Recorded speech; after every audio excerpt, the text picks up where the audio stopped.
عزیز طلباء و طالبات السلام علیکم۔ آج ہم 10ویں جماعت کے اردو میں حسب معمول فانی بدایونی کی غزل نمبر 1 کا تیسرا حصہ ہم آج پڑھیں گے۔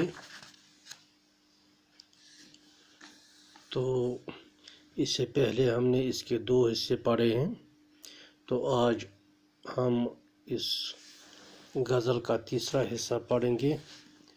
تو تیسرے حصے میں جو شعر ہے وہ ہے: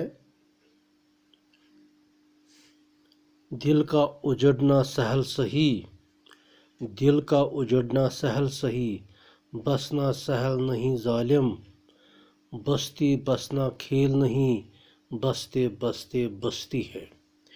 تو عزیز طلباء و طالبات، یہ تیسرے حصے کا شعر ہے جس کی ہم تشریح آج کریں گے، یعنی کہ تشریح اس لحاظ سے کریں گے کہ اس شعر کو، ان اشعار کو ہم سہل آسان زبان میں، آسان اردو میں لکھ سکیں اور شاعر اور غزل کا حوالہ دے کر بھی۔ تو اسی کو دراصل تشریح کہتے ہیں۔ تو آج یہ شعر ہمارا ہے جس کی ہمیں تشریح کرنی ہے، یعنی دل کا اجڑنا سہل سہی، بسنا سہل نہیں ظالم، بستی بسنا کھیل نہیں، بستے بستے بستی ہے۔ تو شاعر اس حقیقت کی وضاحت کرتے ہیں، شاعر فانی بدایونی اس غزل نمبر 1 کے اس شعر میں اس حقیقت کی وضاحت کرتے ہیں کہ دل معمولی سی ٹھیس سے ٹوٹ جاتا ہے، کہ اگر انسان کے دل کو معمولی سی ٹھیس لگ جائے تو وہ ٹوٹ جاتا ہے، اور دل کا یہ نگر جلد ہی اجڑ جاتا ہے۔ یعنی نگر ہم کہتے ہیں شہر کو، اور دل کی بستی، دل کا یہ شہر جلد ہی اجڑ جاتا ہے اگر اسے ٹھیس لگ جائے۔ لیکن ایک بار جب دل کی نگری اجڑ جاتے ہیں تو اسے دوبارہ بسانا کوئی آسان کام نہیں ہے۔ یعنی اگر ایک بار دل کی یہ بستی اجڑ جائے، ختم جائے، ویران ہو جائے، تو اسے دوبارہ بسانا کوئی آسان کام نہیں ہے۔ یعنی بستی بسنا کھیل نہیں، بستے بستے بستی ہے۔ تو دل کی اس بستی کو بسانا کوئی بچوں کا کھیل نہیں ہے، یا یہ وہ بستی ہے جو مشکل سے ہی بسائی جاتی ہے۔ یعنی دل کی بستی وہ بستی ہے جو انسان مشکل سے بساتا ہے، یا جو مشکل سے ہی بسائی جا سکتی ہے۔ گویا ایک بار دل ٹوٹ گیا تو دوبارہ اسے جوڑنا بہت مشکل بلکہ ناممکن ہے۔ یعنی شاعر کے مطابق جب ایک بار انسان کا دل ٹوٹ جاتا ہے تو دوبارہ اسے جوڑنا بہت مشکل ہی نہیں بلکہ ناممکن ہے۔ یعنی کہ شاعر کے کہنے کا مطلب ہے کہ اس دنیا میں رہ کر جب انسان کا دل ٹوٹ جاتا ہے تو اس کو وہ جب ایک بار انسان کا دل ٹوٹ جاتا ہے تو دوبارہ اس کو سنبھالنا، دوبارہ اس کو پھر اپنی راہ پر لانا، یہ مشکل بات ہے، مشکل ہی نہیں بلکہ ناممکن ہے۔ تو اس طرح سے اس شعر کی ہم نے تشریح کی ہے۔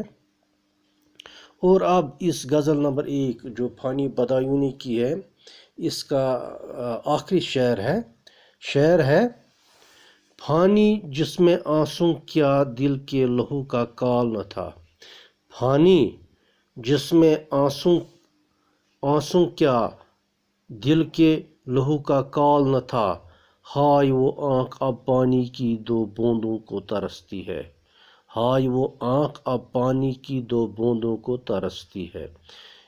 یہ تھا یہ غزل نمبر 1 فانی بداعینی کا آخری شعر، اس میں کال استعمال ہوا ہے۔ کال کہتے ہیں ہم قحط کو، قحط یعنی کمی، جس میں ہر ایک چیز ختم ہو جائے، اس کو ہم کال کہتے ہیں۔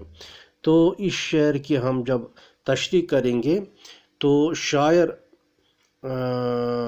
اپنے آپ سے مخاطب ہو کر فرماتے ہیں، یہاں شاعر اپنے آپ سے مخاطب ہو کر فرماتے ہیں کہ پہلے میں زار و قطع روتا تھا، کہ میں پہلے اپنے محبوب کی یاد میں بہت رویا کرتا تھا، زار و قطع روتا تھا، آنسو ہی نہیں بلکہ میرے دل کا خون بھی میری آنکھوں سے آنسو کی شکل میں ٹپکتا تھا۔ یعنی میں صرف اپنی آنکھوں سے آنسو ہی نہیں چھوڑتا تھا، بلکہ میری آنکھوں سے آنسو کے بدلے خون ٹپکتا تھا۔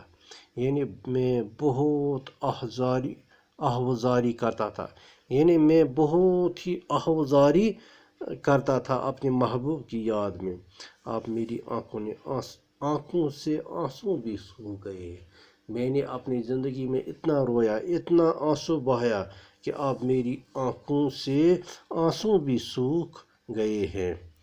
دکھ کی حالت میں رونے اور آہوزاری کرنے سے دل کا بوجھ ہلکا ہو جاتا ہے، چونکہ یہ ہم روزمرہ کی زندگی میں بھی دیکھتے ہیں اور سنتے ہیں کہ دل کی حالت میں رونے، یعنی جب انسان کا دل ٹوٹ جاتا ہے تو رونے اور آہوزاری کرنے سے اس کے دل کا بوجھ ہلکا ہو جاتا ہے۔ یعنی جب انسان روتا ہے کسی غم میں، کسی مصیبت میں، رونے سے اس کے دل کا جو بوجھ ہے وہ ہلکا ہو جاتا ہے، اس کے غم میں کمی آ جاتی ہے۔ لیکن اگر انسان دکھ کی حالت میں آنسو نہ بہائے اور خاموشی سے صدمہ سہتا ہے تو اس طرح انسان پر سختی کا عالم طاری ہو جاتا ہے۔ ہاں، اگر اب شاعر یہ بھی کہتا ہے کہ یعنی کہ یہ ایک انسان کا تجربہ ہے زندگی میں، یہ انسان نے دیکھا ہے، اس کا تجربہ کیا ہے کہ اگر انسان ایسی حالت میں انسان اپنے آنسو نہ بہائے گا، خاموش رہے گا، تو یہ صدمہ انسان پر سختی کا عالم طاری کر سکتا ہے، یعنی انسان کو ختم کر جاتا ہے، ذہنی طور انسان کو مریض بنا سکتا ہے، جو بہت خطرناک صورت ہے انسان کے لیے، جو انسانی ذہن کو محرومیوں کے بحر مراد کے گہرے پانیوں میں ڈبو دیتی ہے۔ یعنی انسان پاگلوں کی شکل اختیار کر سکتا ہے اگر انسان غم کے اس دور میں، غم کی اس کیفیت میں آنسو نہ بہائے، یعنی خاموش رہے، تو یہ صدمہ انسان کو ذہنی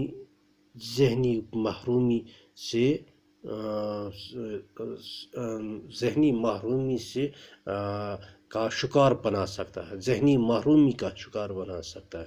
انسان کا دماغ کام کرنا بند کرے گا، یا انسان پاگل ہو جائے گا۔ دراصل شاعر کی حالت بھی ایسی ہو گئی ہے، یہ دراصل شاعر جو فانی بداعینی ہے، زندگی میں اس کی حالت بھی ایسی ہی شاید ہو چکی ہے، اب اس کی آنکھیں خشک ہو چکی ہے۔ شاعر کے مطابق اب میری آنکھیں اب خشک ہو چکے ہیں اور آنسوں کے لیے ترستے ہیں، اور میری آنکھیں اب آنسوں کے لیے ترستی ہے۔